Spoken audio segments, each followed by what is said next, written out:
Maximum 70 to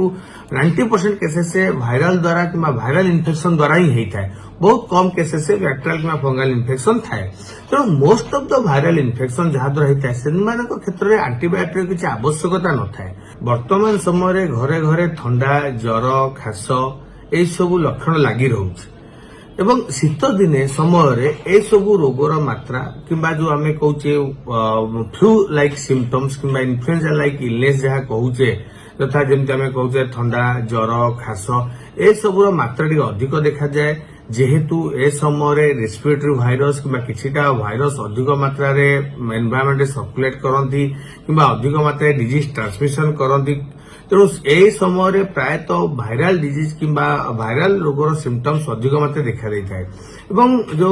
थंडा ज्वर खास कहूचे साधारणतः यहाँ प्रायतः जोटा आम कॉमन भाषा किंबा टेक्निकल टर्म में आम कहूचे फ्लू लाइक सिम्पटम्स किंबा साइंटिफिक टर्म में आम अपर रेस्पिरेटरी ट्रैक्ट इन्फेक्शन कहूचे बहुत जगह इन्फ्लुएंजा लाइक इलनेस भी आम कहूचे। तो बहुत किसी भाइरस द्वारा हो पारे। प्रथम जिनस होची इन्फ्लुएंजा द्वारा हो पारे रेस्पिरेटरी भाइरस द्वारा हो पारे respiratory syncytial virus rhino virus adeno virus covid virus mycoplasma ए सब विभिन्न प्रकार भाइरल फीवर हुए ता सहित किछिटा बैक्टेरिया किछिटा फंगल भी रहउछन्ती जोटा भी एई टाइप रो इन्फेक्शन करूछन्ती। तेणु मुख्यतः आम जानिछु ए समय थंडा ज्वर खास हुए साधारणतः एटा गोटे भाइराल डिजीज किंबा भाइराल रोगर लक्षण बोली आम जानिछे एवं जेतेबेले भी आपनको ए सिम्पटम्स रहउची थंडा हो ज्वर हो खास हो बहुत समय आप देखिए गोड़ा हाथ बिंधा भी रोथिबो देह हाथ दर्ज भी रोथिबो मुंड बिंधा भी रोथिबो थक्का भी रोथिबो नाकरू पानी बाहरे तंटी दर्ज रोथिबो आखि इन्फेक्शन आखि नाली हवा भी रोथिबो ए सब गोटे से फ्लू लाइक सिम्पटम्स किंबा गोटे वायरल फीवर गोटे ब्रॉड स्पेक्ट्रम तार गोटे सिम्पटम्स तार रहउची। तेणु जेबे भी सिम्पटम्स रहू किंबा जहाँ भी लक्षण हो सब बेल मोर गोटे परामर्श है सेटा जेकोसी वायरल डिजीज होता किंबा बैक्टेरियल होता किंबा फंगल भी होता कहीं जिते आम कहूचे गोटे अपर रेस्पिरेटरी ट्रैक्ट इन्फेक्शन होची जदि वायरल पे होचे तो साधारण फ्लू बोली मानुचे किंबा अन्य बैक्टेरिया फंगल पे हो पारे। तेणु जिते यही अपर रेस्पिरेटरी ट्रैक्ट इन्फेक्शन सिम्पटम्स रोचे जोटा मुझे कहली एबे तेणु सेटा आपको एला मात्रे आपको मोर गोटे परामर्श रहिबो डाक्टर हिसाब से आप सागे सागे डाक्टर को परामर्श करिकी औषध सेवन करंतु। कारण बर्तमान आप जानिथिबे जे सरकार केंद्र सरकार एंटीबायोटिक लेखिवा उपरे कि एंटीबायोटिक यूज उपरे बहुत किसी रोक लगे दिलेनी एवं डाक्टर मानकु स्वतंत्र नोटिस दिया जदि से एंटीबायोटिक लिखिचंदी तार स्पेसिफिक कारण दर्शावा कथा कहीं जहाँ आमको फ्लू लाइक सिम्पटम्स हुए किंबा थंडा ज्वर खास नाक बंद हवा पानी बाहर तंटी दर्ज हवा जो आम कहूचे फ्लू लाइक सिम्पटम्स कथा कहूचे अपर रेस्पिरेटरी इन्फेक्शन कथा कहूचे साधारणतः मैक्सिमम 70 to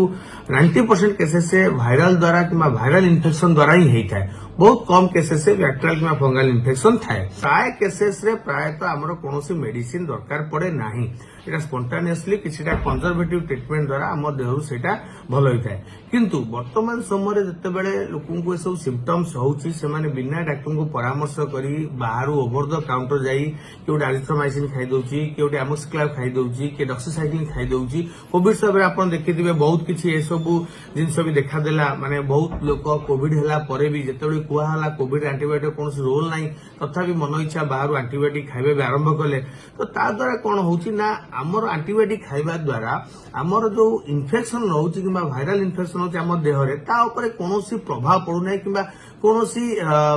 डिजीज ऊपर कोनोसी भलो प्रभाव पडु नाही कि डिजीज को क्योर कर डिजीज को भल कर कौन सहायक होना लोक भावुवे आज समय आम 3 दिन खाइलु 5 दिन खाइलु आम देहरु इन्फेक्शन पड़ा ज्वर भल होगा थंडा खास भल होगा किंतु सेटा भूल धारणा। आम देहर गोटे सेल्फ डिफेन्स मेकानिजम अच्छी इम्यूनिटी अच्छी जो ऑटोमेटिक 3 दिन कि 5 दिन पर देहरु धीरे धीरे जेकोसी भाइरस हो ताकू मारिकी क्लीयर भी करें कि इन्फेक्शन हटे दे पारे। तेणु से धारणा कि आम एंटीबायोटिक खाई भल हो गलु से जिन रोक लगाई कहीं आम एटा खाइबा द्वारा आम तो विशेष किसी फायदा हुए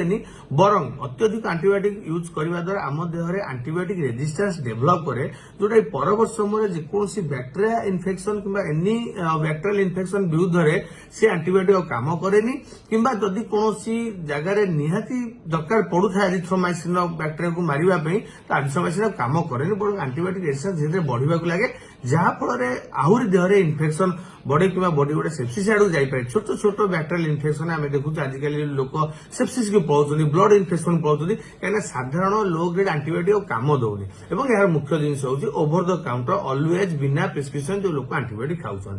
तेणु